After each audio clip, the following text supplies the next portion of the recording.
Cross can't be spontaneous, who's going to be That's spontaneous? what you do, basically. Yes, huh? right. Yes, it Yeah. is. Well, It's a pleasure to be here. Thank you. well, good. Well, appreciate it. Let's talk a little bit about yourself, if we could, at first. We want a little background. Are you new to the position, or you've been there for a while? I've actually been in the job for just about 4.5 years now, and prior to that, I was a manager in state government here in Vermont for almost 25 years, and have a varied background. I've worked in prisons, I've worked in forensic mental health centers in the Boston area, worked in prisons in Louisiana, which is where I was born and raised, and I moved to Vermont about 30 years ago, and it's just been a wonderful time here. What was your motivation interest to get into the Red Cross work? Well, when I was in state government, I worked the last 17 years with the Department of Health, and I headed up the emergency preparedness program for public health for Vermont. So in that capacity, I had a chance to work with the Red Cross, and I had a sense of some of the things that not only that the Red Cross did well, but some things that could be improved upon. So I had an opportunity when I retired from state government to go to work for the Red Cross and begin to address those things. And I'm very happy to say that we have addressed most of the ones that I came to this job to do, which is a really nice feeling, I have to tell you. You know, the Red Cross, to my mind anyway, is so ubiquitous and so has such a history that I think of it as really a government agency, but it's not, huh? No, it's not a government agency, not at all. It has a congressional charter, and that actually confuses people. People say, oh, okay, it's chartered by Congress, so it must be a federal agency. So what does that mean, a charter? The Red Cross was designated by congressional act as the civilian response agency for the United States. And that occurred before there was a FEMA. You have to remember, if you go back to, say, Calvin Coolidge as president, through Calvin Coolidge's presidency, the federal government did not respond to national disasters. The great floods of the Mississippi River Valley of 1927 was entirely a Red Cross and state response throughout the Mississippi River Valley. There was no FEMA then. And it wasn't until after 1927 and the floods that occurred that the federal government began to play an active role in assisting with national disasters. So the Red Cross was chartered by Congress about 100 years ago, maybe actually a little longer than 100 years ago, and the task is to generate volunteers and using private donations to respond to the nation's disasters in the immediate aftermath of disasters. Was it relative to the Civil War that it was established? Yes. It actually, in the United States, the Civil War was one of the driving factors for it. And it has gone through many iterations. At a time, there was a time where the Red Cross provided most of the medical service that occurred with the military. And then over time, as the medical profession became more professionalized relative to military activities, the Red Cross roles changed. It was the organization that actually implemented and orchestrated blood drives in the United States and produced most of the nation's blood supply. Today it still provides 40% of the nation's blood.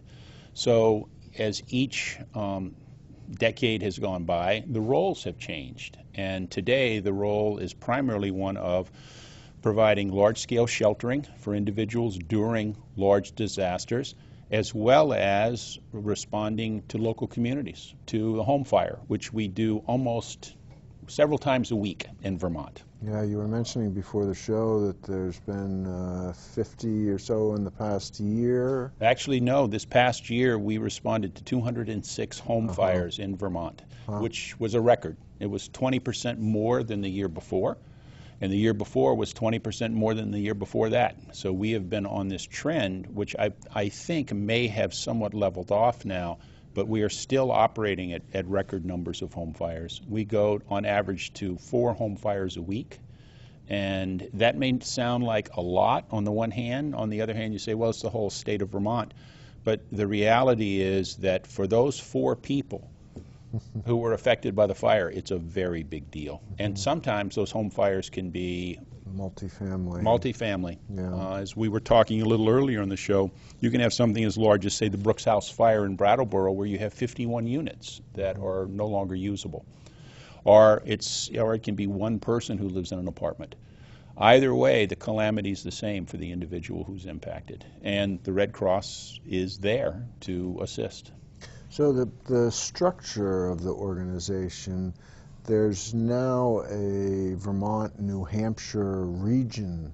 Yes. Is that how, is there a New York, Pennsylvania region, or how is it broken up? There are 96 regions in the country now, and the Red Cross has, over the last few years, consolidated. It started out with something like 600 regions, or 600 chapters, and consolidated over I would say, the last 12 to 15 years.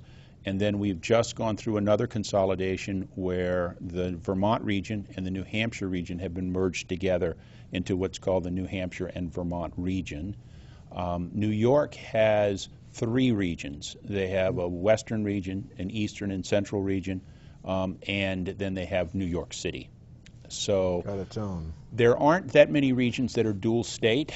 The ones that I know of are Rhode Island and Connecticut, merged maybe 3 years ago, thereabouts, and then Wyoming and Colorado merged, I think, maybe 2 years ago. We're the 3rd dual state region, I believe, to be created. And part of that is just to centralize services, is to be able to maximize the number of resources that we have. And for New Hampshire and Vermont, we have this unusual geography in that we in Vermont think we're very different than the people in New Hampshire, and the people in New Hampshire think they're very different than the people in Vermont. Well, the reality is we're all very much the same. But we have a 3rd entity, which is called the Upper Valley. And so we have towns in the Upper Valley that are both on the Vermont side and the New Hampshire side, and they don't necessarily identify with either state. They're the Upper Valley. So we have had a team for a very many years now. I would say 25 years at least, that consists, and it's called the Upper Valley Disaster Action Team, and that is made up of people from Vermont and people from New Hampshire who do Red Cross work on both sides of the river. So this was an expansion of that concept. So if the Red Cross isn't a federal or a state organization, where does your funding come from? Virtually all of the Red Cross funding, I would say the vast majority of Red Cross funding, comes from private donations. And those come from individuals, hundreds of thousands, millions of people in the United States that donate to the Red Cross, sometimes on a one-time gift, other times annually. We have had individuals in this region, one particular donor, in fact, used to, and he is now deceased, he used to give us a donation every month. And those donations can range from $1 a month, believe it or not, to $500 a month. And so those are individual donations. We also have many corporations and businesses that support the Red Cross. And we also have foundations that assist the Red Cross. Those are really the 3 primary, those are the 3 legs of the milking stool, if you would, relative to how the Red Cross is financed. There is some government money, but it's very limited. As an example, New York City gives money to the Red Cross in New York, in New York City, with an understanding that they needed to organize how home fires were responded to in New York City. They couldn't have a whole bunch of agencies doing it, so the Red Cross is primarily charged with doing that there.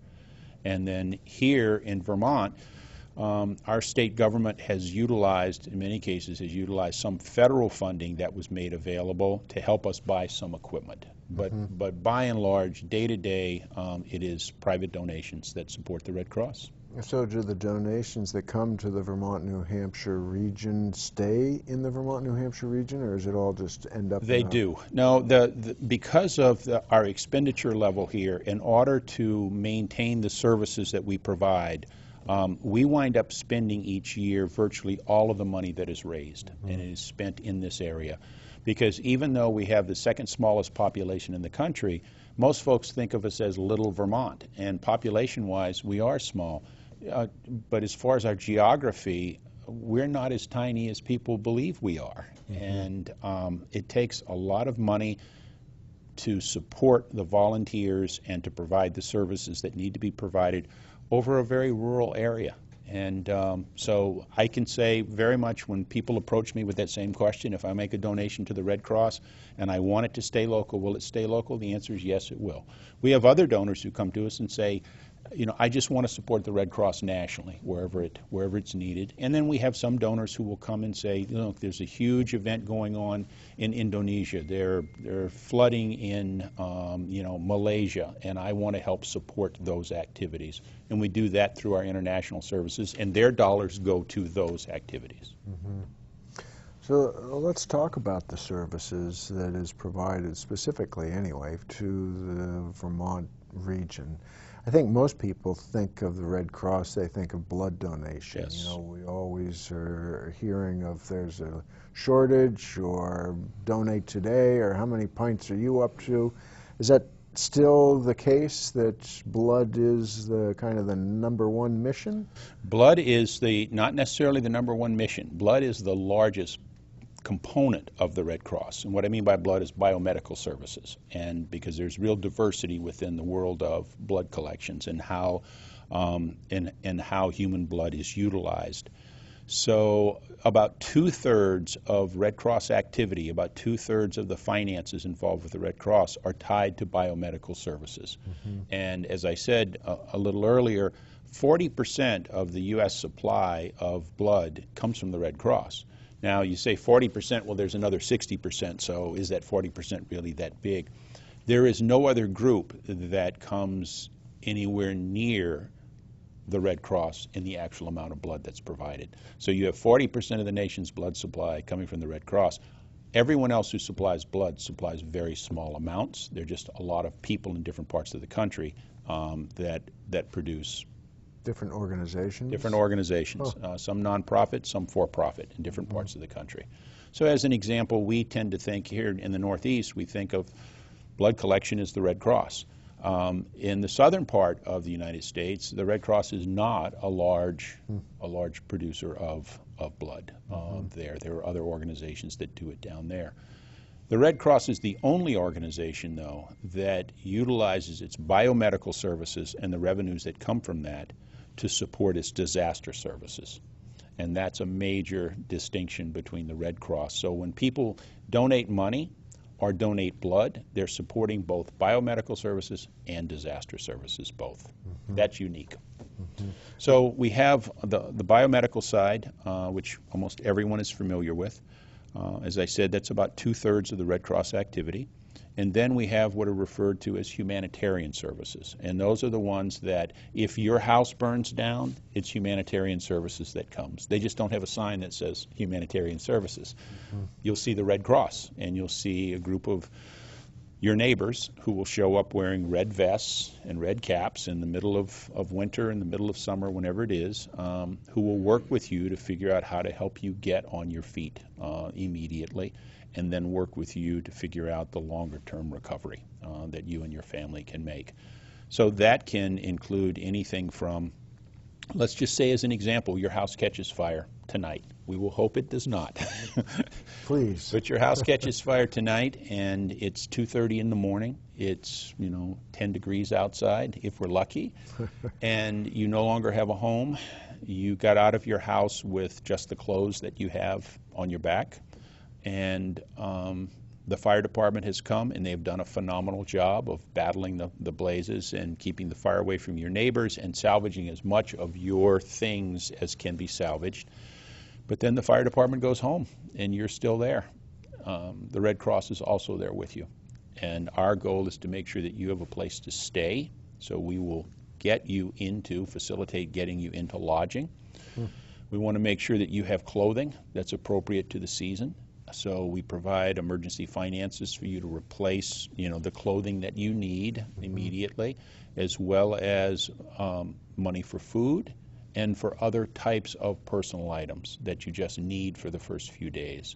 We also then work with a number of partner agencies, and in large part with state government and the Department for Children and Families, to begin to see whether you then qualify as a disaster victim for additional state aid for a longer period of time.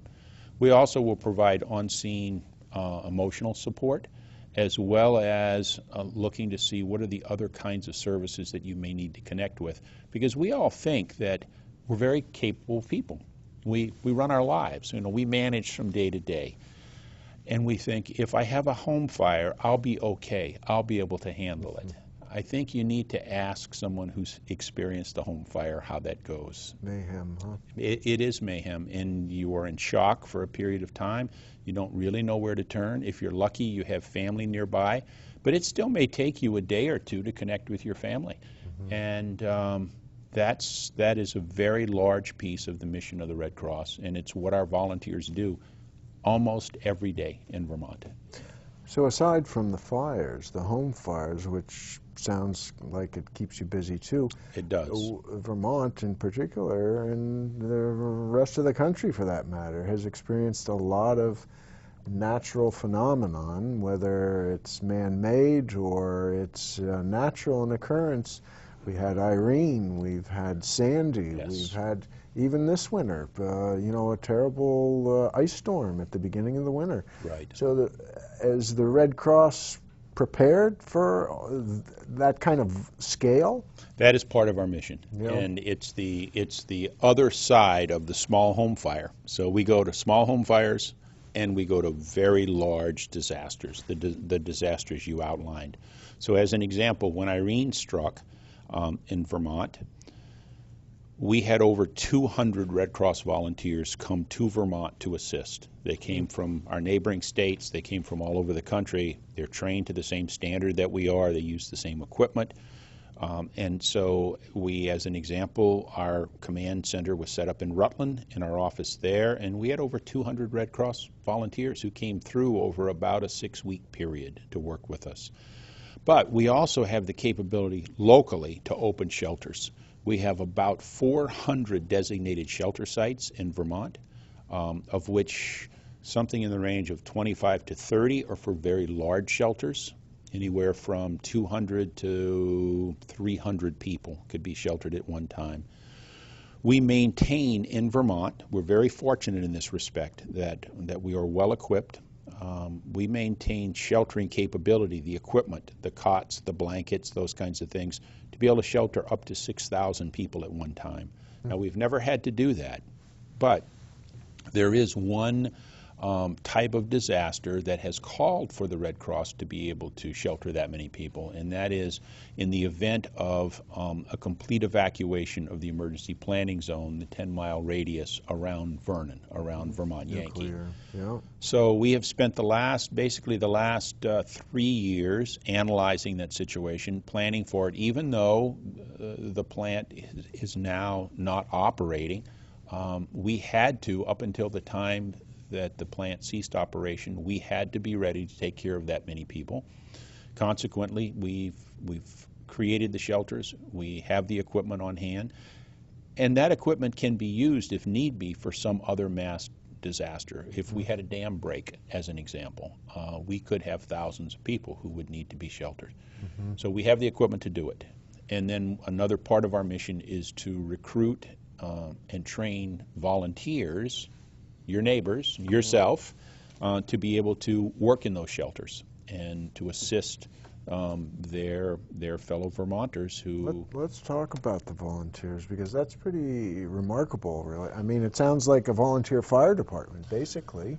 It is a volunteer fire department with a broader mission in some ways, which makes it even more of a challenge, because volunteer fire departments are phenomenal entities in this state and in many other states.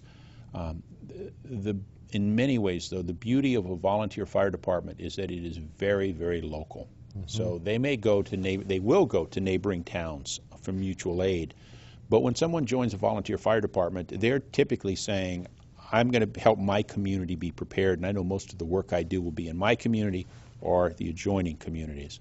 A Red Cross volunteer basically operates on a county level, and then on a statewide level.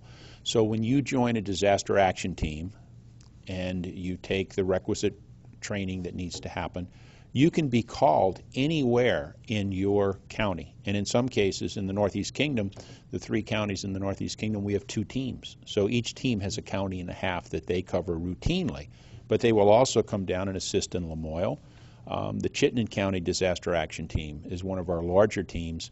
In the last 3 weeks, they've assisted on the islands. They've assisted in Franklin County, in Lamoille County, and I'm trying to think of, in Addison County. So they are ready to go wherever they need to go, which means they typically drive longer distances and they do it in smaller groups. We always have at least 2 volunteers who go to an event.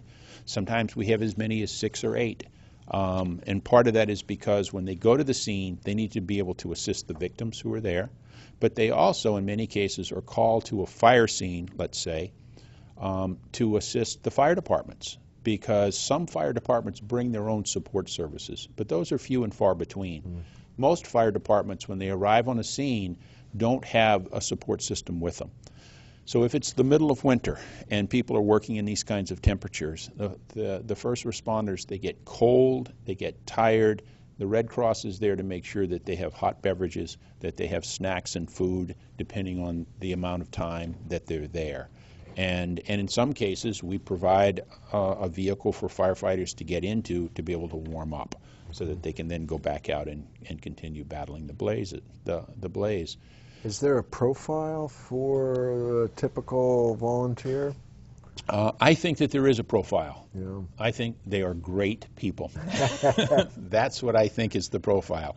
We have Red Cross volunteers of all ages, of all genders, of all sizes.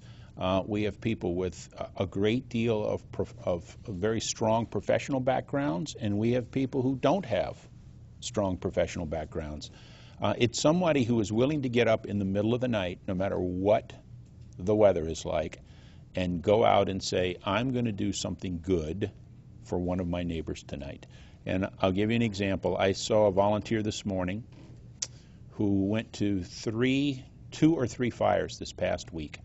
And he came into the office because he was carrying the pager for his disaster action team. And he saw me in the hallway and he said, you know, Larry, there are some days where you go to help someone and you realize in the middle of helping them that this is what you were supposed to do.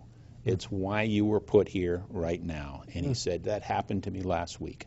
I realized that I was the only thing that stood between this family and a total crisis for them.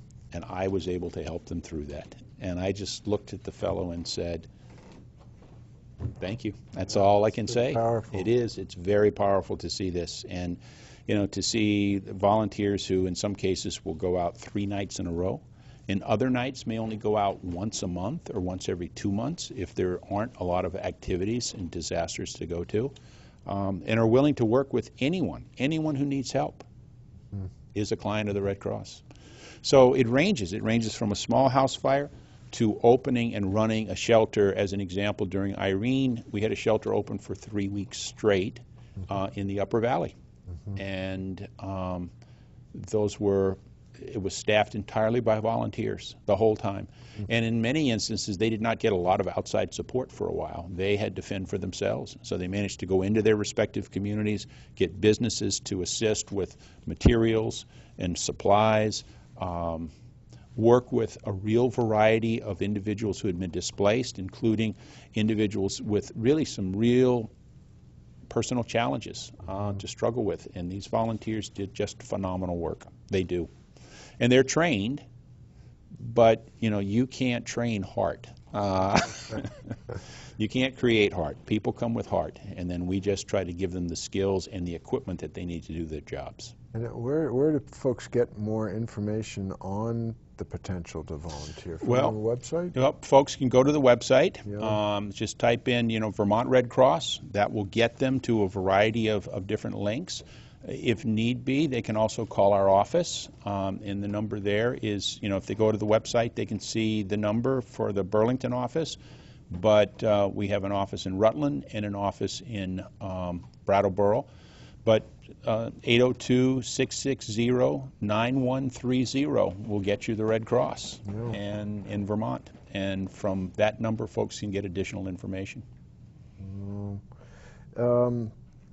So the greatest current need for the organization, is there one? I mean, yes, there are two great needs. There really are, and they are almost always the same great need. The first is volunteers. The Red Cross needs volunteers. We have trained thousands of people, but the reality is it doesn't matter how many people you train, you always need more to be prepared for a large disaster. You truly do. There is no magic number that if we get to this number, we don't have to worry about being able to staff a disaster response. You never know. So the first is to volunteer. And the second is, for the listening audience, is really donations to the Red Cross. There is no Red Cross without donors, and there's no Red Cross without volunteers. That's the bottom line. Those are the two things, people and money.